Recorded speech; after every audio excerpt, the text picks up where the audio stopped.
Thank you for clicking, ladies and gentlemen. Please enjoy your first tale. Hebrews chapter 6. Therefore, leaving the principles of the doctrine of Christ, let us go on. The sky changed after the comet passed. I'm not even sure if I'm writing to anyone. You might be one of the last people on Earth who can read words and not just perceive them, like me.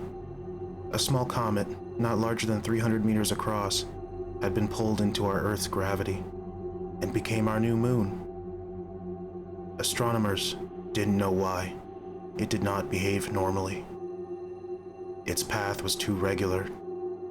Others suggested it had been synchronized with our planet's rotation by design. At first it had been seen as a miracle, a second moon. The media dubbed it Selene. And then scientists discovered microbes upon it. Microbes that would not have endured cold temperatures or the vacuum of space. Microbes that moved. A piece broke free from Selene, and it fell in Alaska. The UN quarantined Alaska. No human could be allowed to investigate it firsthand. Only drones. Only AI. I remember thinking that would be an extreme step. Now I get it. Nevertheless, something did leak. These microbes underwent evolution faster than anything had before. They copied cells, animals, even humans. On their own, they reshaped themselves, as if memory had been embedded within their DNA.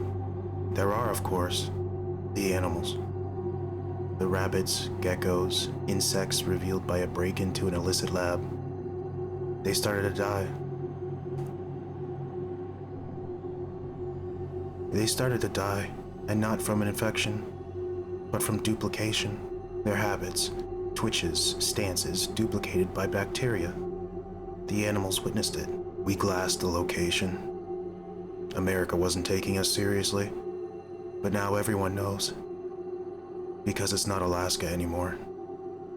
Fishermen began reporting a song heard in the Pacific about a year ago. No words, just humming. Something familiar, yet off. A childhood nursery song you never heard but somehow recall. Somewhat unsettling. All of them described it the same. There had been sightings, jellyfish-like creatures combined with dragonflies. Shadow beings, approximating human shape. There had been one spotted outside of Pyongyang. Soldiers attempted to capture it, and it dissolved into the dirt. When it came back in Shanghai, it spoke. Not out loud, but in our heads. In perfect English, Mandarin, Arabic, all at once. One word. Remember. What's transpired since then? The planet has started to hum. Like, literally. A humming noise from deep within the crust. Seismic activity all over. Reports from all over the globe are flooding in. Few humans. Not infected, just strange. Like they're tuned in to the humming. There are more than a few cults formed around them. Countries are collapsing. Nuclear weapons are accumulating. And what about the comet? It cracked like an egg 3 days ago. They're here now. They're watching us. They talk in our dreams. And they've been waiting. It's evolution according to some. Others cling to a cosmic glitch theory. Or punishment by God. A colonization of an ancient alien civilization. Others think it's a memory from a place before our universe happened. I don't know which is worse. That they've come, or that we could turn into them. And now, your second tale. Therefore, leaving the principles of the doctrine of Christ, let us go on. There was a meteor in the sky this morning. It's gone now. How does nobody else remember? The giant rock hung in the sky for nearly a week. A fiery cloak over its front as it hurled towards us. There were parades, church services held citywide. People came together like nobody had ever seen before. It was the end of the world, plain as day. Until the day it was supposed to make contact, it was just gone. The birds sang, and the sun was bright in the sky. It looked idyllic, like nothing remotely bad had ever happened. I called my mother to ask if she had seen its absence. She answered cheerfully, but was confused when I asked about the meteor. She asked if I was okay, but I quickly changed the subject. We talked about the neighbor's supposed affair for a few minutes before we hung up. How could she not remember? I didn't want her thinking I was crazy, so I didn't push it. I scrolled news sites, articles that were there yesterday, announcing the end of the world with some cheesy countdown timer. Gone. Like they'd never been there. Despite being relieved that I and everyone I love wouldn't be reduced to atoms in a gigantic cosmic explosion, I was unnerved. You can't just cancel the apocalypse. I opened my front door to take a walk outside and check on the state of things, and nearly stepped on the small yellow envelope on my front step. I picked it up and turned it over in my fingers. Written in a fine cursive font were these words. I remember too. The envelope wasn't yellow, not originally. This thing was old, yellowed from age. I carefully opened it and pulled out a little business card. All it said was revisions, followed by an address that was a few blocks away. I shrugged and decided to check it out. What did I have to lose? The buildings I walked past grew more and more decrepit the nearer I got, until I could see a little warehouse standing alone in a field of broken stone and rusted frames. I crossed the field. This was obviously the place. As I walked up to the only visible door, it creaked open wide. The darkness inside the building stretched out to me, as if feeling me, recognizing me. I noticed a small red glow deep in the darkness. It seemed to usher me in, the door slamming behind me. As my eyes adjusted to this new, absolute darkness, I became aware of the many tables and displays around me. I could see little shapes on the tables and lining display cases around me. I heard the distinct sound of shoes on concrete and turned to face it. It was a man, dressed like he begged for change professionally. But his face, he looked like some version of me that had seen too much, seen everything. The way he spoke made me want to run, fluctuating volume like I was hearing him through a bad microphone. I waited years in this hole for you to catch up, for you to do what I did, to follow in my steps and trade. He sounded insane. I started inching to the door as he continued. I made a deal with it. It let me go in exchange, but it's over there, waiting. It was promised.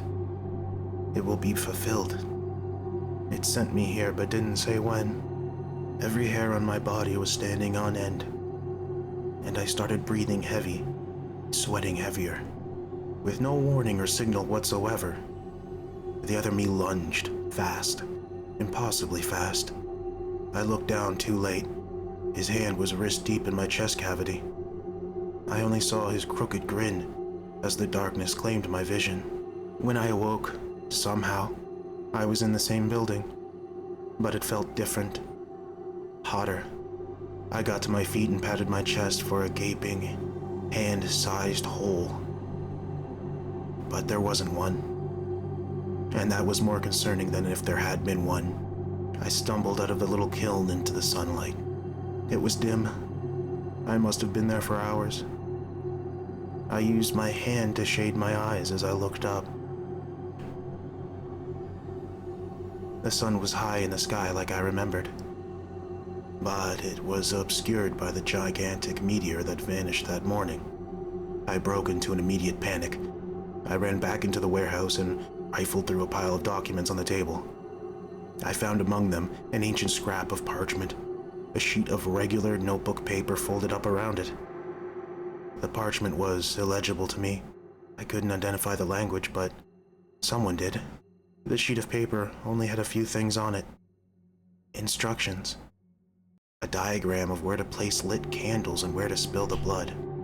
And lastly, find him written boldly at the bottom. I placed the candles precisely and slashed my palm to spill out the necessary blood in the prescribed spot. I whispered, "Find him," to myself, as a red sloshing whirlpool opened on the floor. The unknown is a preferable outcome compared to assured obliteration. So I plunged in. When I came out the other side, I felt strange. I was slow to collect my thoughts. I shoved my way out of the building again to see a clear sky. I guess whatever I did worked.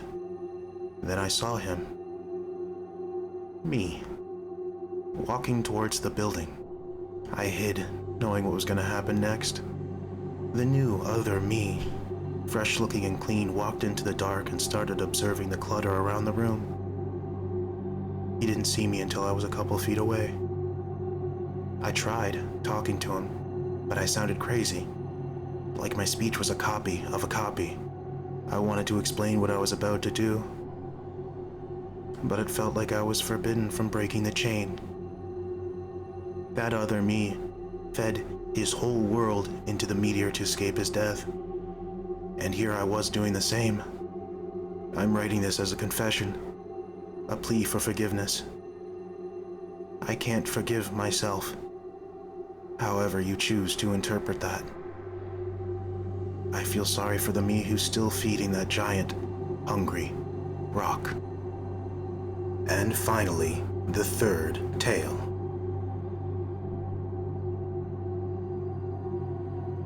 There's a home for me in tranquility. Therefore, leaving the principles of the doctrine of Christ, let us go on and...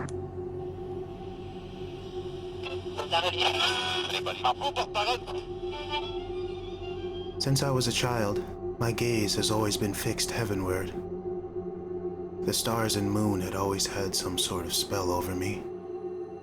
I suppose it was only a matter of time until I counted myself among the celestial bodies. It was in my blood, after all. I watched my dad launch on all 4 of his missions.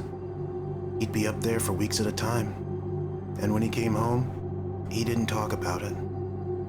His last mission was a lunar landing. He never made it back. The shuttle disintegrated on re-entry, and the world moved on after a superficial vigil. Even with this, I wasn't deterred from the heavens. I continued watching, gazing into infinity. The night sky was sacred to me, and spoke to me in the way I'm sure God speaks to his chosen. I was in prayer, upon my pew, a folding Scooby-Doo chair, gazing at the moon, when I heard it for the first time. There's a home for you in tranquility. The voice made me jump. I had no idea where it came from, but it was silent when my head snapped away from my little telescope. I looked around and saw no one else in our little suburban yard. Then I looked back to the lens. The moon was different, like its rocky shell had chipped away, showing pulsating, colorless flesh. The voice repeated itself. There is a home for you in tranquility. When I finally packed my telescope away and made for bed, I caught myself whispering, "There's a home for me in tranquility." I dreamed vivid images of the moon, human-shaped holes, the moon breaking apart to show a giant, jagged mouth. For the next several years, the statement about promised residence on tranquility became my mantra, and the dreams never changed or relented. I think by the time I was studying to eventually board a shuttle, I already knew I was crazy. What I was trying to do was crazy. My father's name and reputation helped accelerate the time I spent at his alma mater. When I finished, the ties at NASA greeted me with open arms, as if they kept a spot open for me when my dad couldn't fill it anymore. The first few missions were really standard. We'd go up, stay in orbit for a few days, and come home. It was nice, using these excursions to get used to the feeling of being free of gravity. When they told me I'd be going on a lunar mission, landing on the surface, I can't describe the feeling, really. Decades of preparation and planning, and the first domino just fell. Soon, I would discover the source of the voice I'd heard my whole life. Maybe it would stop. Maybe the dreams would fade. The night before takeoff, the dreams got weird. It was the same, but more aggressive. I think whatever is up there is just as excited as I am. When I arrived to the launch pad that morning, one of the Thais approached me, clipboard in hand. Sweat was beading on his scalp. He muttered, "There is a home for you in tranquility." I had never heard it out loud before. I started sweating in the warm July sun. As I pulled on my suit and complementary equipment, I did so with zeal usually reserved for serving a mate or a god. My hands shook as I fastened the last zippers. My knees rattled as I climbed the ladder into the skybound chariot. I could feel sweat pooling against my skin as the emotionless voice counted down to 0. This acceleration felt different from before. It felt as if the distance growing behind us was ratcheting tight, like there was no coming back. We sat for 3 days in our space-age sarcophagus.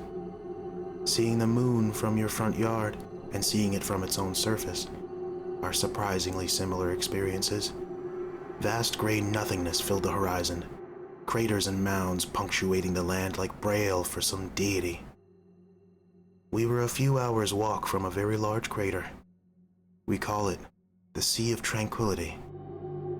I knew I was destined to go there specifically. My body felt light, reduced from gravity, obviously, but the weightlessness compounded as I neared the edge of the crater. Upon reaching it, I realized I was alone.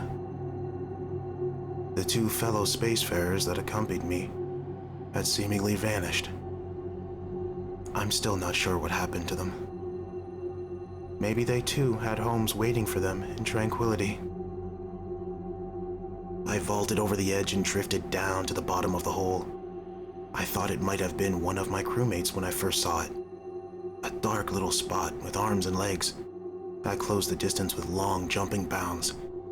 The voice started again, reminding me of my home that was awaiting.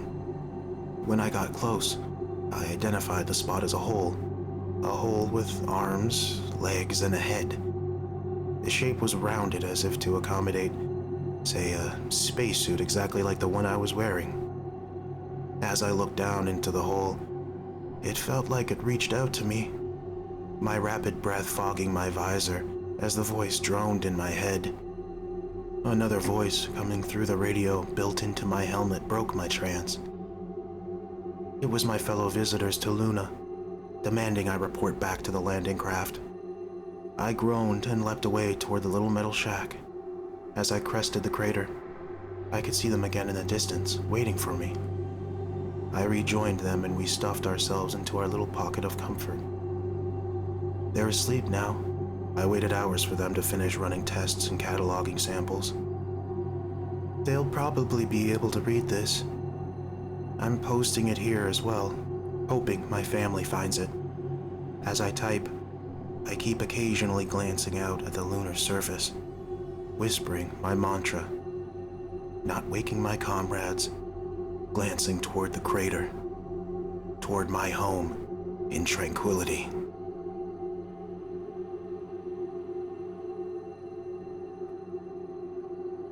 Happy International Asteroid Day, which is a day that exists in order to raise awareness about our defenses and stuff like that, and just generally like asteroids and big asteroids coming to mess with humans. That's what I saw online. Maybe I should look it up again because that sounds weird as hell, but here we are. Thank you very much for listening. Thank you very much to the authors, and You can check out my gaming channel in the description and links for everything involved in the description as well. Have a wonderful day, guys. Thank you. Hebrews chapter 6. Therefore, leaving the principles of the doctrine of Christ, let us go on.